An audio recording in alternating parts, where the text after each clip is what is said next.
The 2023 Shanghai Cooperation Organization Summit was held on the 4th of July. India became a member of the SCO in 2017. This was the first time that India has hosted the summit, but it was held virtually via teleconference. So, why was this summit held virtually even though the COVID restrictions are now over?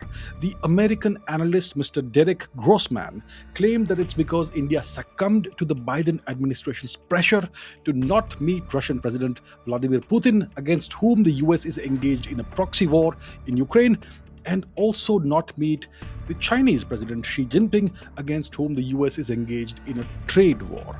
So, did India actually succumb to US pressure? Please subscribe and let's find out. So, Mr. Derek Grossman is a senior defense analyst at the RAND Corporation, and he's also an adjunct professor at the University of Southern California. Now, the RAND Corporation is a think tank that is largely funded and financed by the US government. It was founded in 1948, and it has the dubious track record of having destroyed the lives and careers of several people who worked for it. For example, it destroyed the career of the great mathematician John Nash, who was accused of being a homosexual. This is from a time when the US was an extremely homophobic nation, unlike today.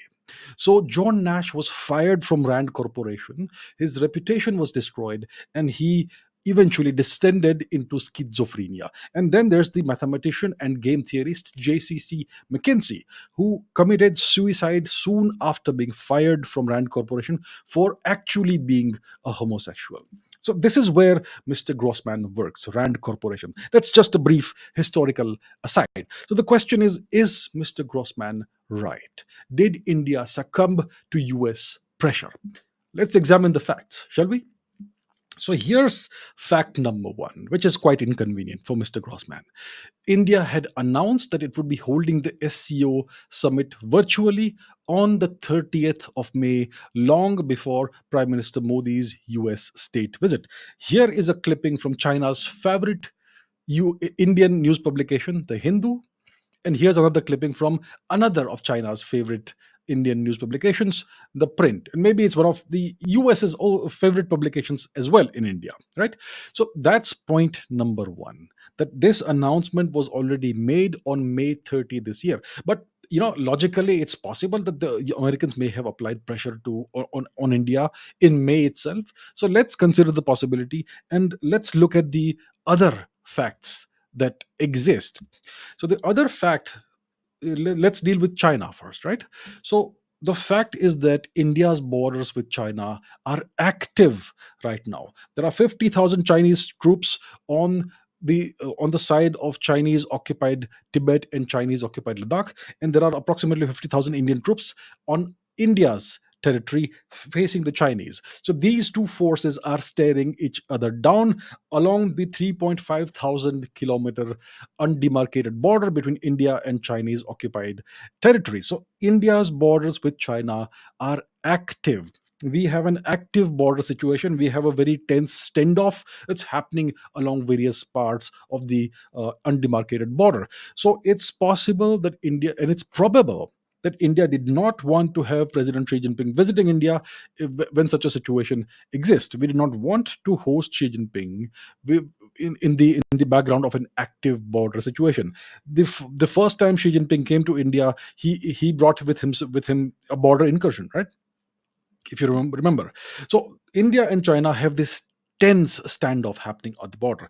And to understand this, it's always been that way. But if you go back a decade to 2013, we had the Depsang standoff, the Daulat Beg Oldie incident, which was a Chinese incursion into Indian territory in Aksai Chin. Then you had the 2017 India-China border standoff, the Doklam incident at the tri-junction between India, Bhutan, and Chinese occupied Tibet. Then fast forward to June 2020, we had the Galwan Valley clash, where 20 Indian soldiers lost their lives defending their territory against Chinese soldiers, Chinese thugs, and the Chinese lost between 40 to 100 soldiers of their own. So that's what happened. And all of this was essentially provoked by the Chinese feeling extremely insecure and vulnerable and discomfited by India ramping up its border infrastructure and beginning to match the kind of infrastructure the Chinese have in on Chinese occupied territory, roads and all that. So India has gone into overdrive.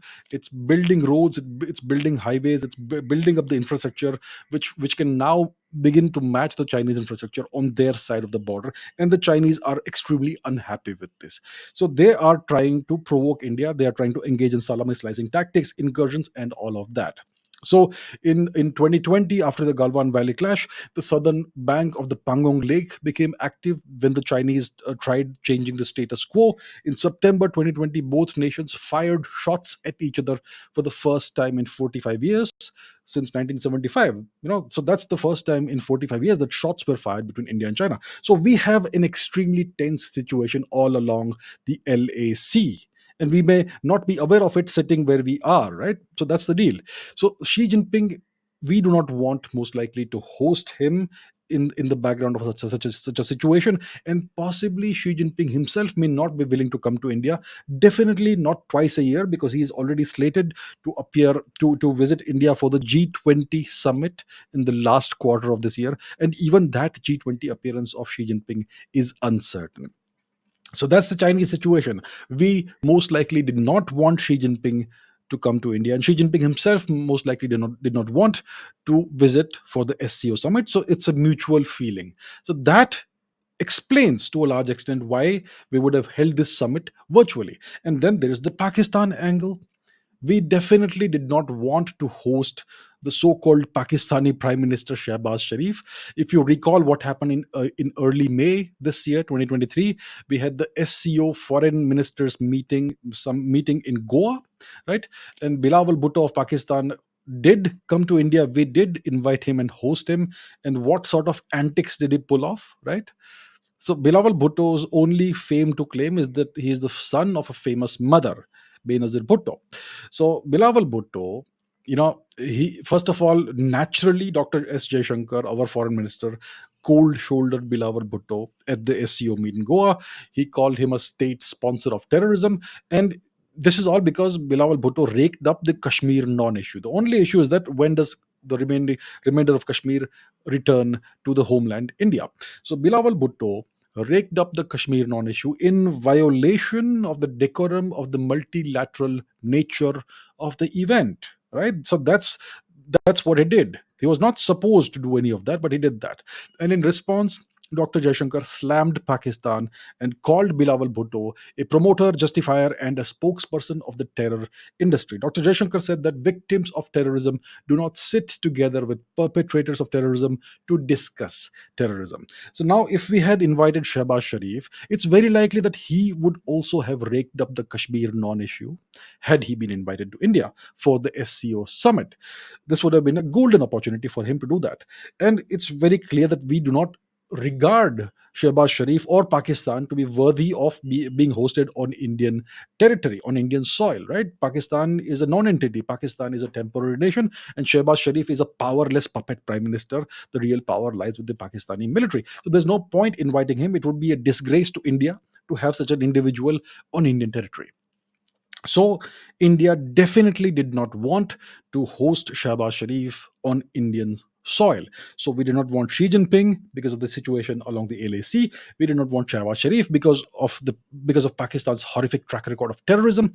So that's what explains why the summit was held virtually. Now, Mr. Grossman implies that Prime Minister Modi wanted to avoid bad optics of being seen with Russian President Putin right after Mr. Modi's state visit to the US. Well, Mr. Modi is anyway going to meet President Putin at the BRICS summit in Johannesburg next month, August 2023, which is also essentially right after the state visit. There's not much of a time gap between these two events, right? And Mr. Grossman uses the term Biden administration pressure. So let's understand and that India has been under the so-called Biden administration pressure since February 24, 2022, when the special military operation began in Ukraine. The US wanted India to condemn the Russian invasion. They wanted India to cooperate with the US in imposing sanctions economic sanctions on Russia, and they wanted India to stop buying Russian oil. India has shrugged off this Biden administration pressure and done exactly the opposite. India has not condemned the Russian invasion. India has not cooperated with the US in imposing sanctions, for economic sanctions on Russia, and India has not only not stopped buying Russian oil, India has imported enormous quantities of Russian oil. Russia is now India's number one oil supplier. So India has refused all three and all of the demands that the US has, made on India. So what happened to that fabled Biden administration pressure? There's no pressure. Even if it is there, India has shrugged it off. And please remember that Prime Minister Modi, right after his US state visit, spoke with President Putin on the phone. And after that, Mr. Putin last week hailed Prime Minister Modi and called him a friend of Russia in public remarks. And then there's the fact that on the 2nd of July, once again, right after Prime Minister Modi's state visit to the US, the Indian consulate in San Francisco was set on fire by anti India forces. Now, let me remind Mr. Grossman that it's the responsibility of the host nation to safeguard the security and sanctity of foreign embassies and consulates on its soil. The US failed to discharge this very basic duty. They seek India's friendship, but they allow anti India forces to act with impunity on US territory and in the territory of their vassal states. Canada, the UK, Australia, etc. So the US would have been in no position to make India accede to requests or demands or pressure after this disgraceful incident. So Mr. Derek Grossman, through his tweet, is trying to mislead his audience. He's trying to weave a false narrative that the world revolves around the US and that the US can push India around. Mr. Grossman is obsessed with the word pressure, and he is unfortunately completely, totally, absolutely wrong. The world does not revolve around the US, not anymore. India will not be pushed around anymore. India will play the diplomatic game. India will keep all nations, try to keep all nations on its side to as much extent as possible. But India will not be pushed around anymore, as we have seen since February 2024. So do not be misled by these experts and analysts who are little more than spinmeisters, propagandists. There's a huge amount of propaganda going around right now. We are witnessing a propaganda war on social media, especially in the run up to the 2024 elections in India, the US, and Russia. 2024 is a crucial year for all three of these nations, the election year. So do not fall for the propaganda. Keep your eyes on the prize. Thank you for watching, and I will see you very soon in the next video.